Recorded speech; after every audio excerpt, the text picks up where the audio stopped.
So essentially, what we have seen and we'll go through is 10 years of sustained implementation.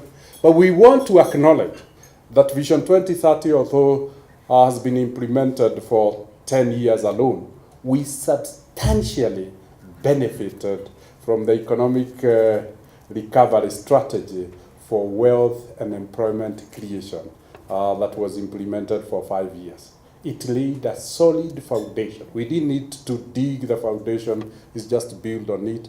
And I want to say it was one of the best plans maybe the country has ever put together, because on that foundation, we've kept putting layer on layer.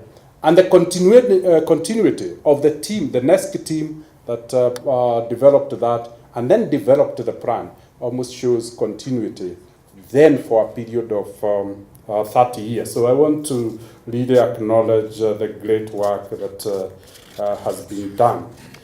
A couple of challenges have been encountered. I want to say the biggest challenge that today we still have is the issue of mobilizing Kenyans to save and invest. Vision 2030 is about transforming an economy. When you transform an economy, is through investments, as we said. You invest in political system, you invest in security, you invest in infrastructure, you invest in education, health, and everything. But that pool of savings that could be turned into investment, unfortunately, has been a huge challenge. The government has been forced to borrow substantially because our tax bracket is low. But more importantly is what happens after the government has invested.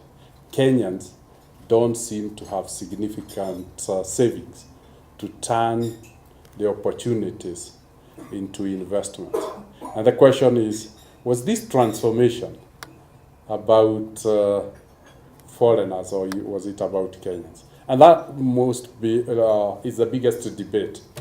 And the question is, are our entrepreneurs expanding as much as we are seeing foreigners expanding in the country? As a board, we are encouraged that the executive, the judiciary, and the legislature seems to have realized this is the biggest challenge of the country. And they seem to be coming up together. And hopefully, the challenges that emanates from weak nation of value systems that don't support accountability, that don't support transparency, will be dealt with.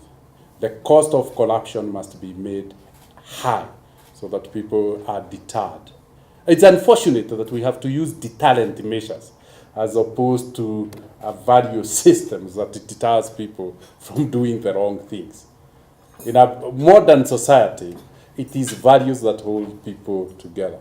The logic of the Big Four is, how can we share the gains that have been generated by that rapid growth over the 10 years so that we convert growth into development. And we are now anchoring that microeconomic wave or tide to the micro under the verticals that we have used are employment, housing, health, and food.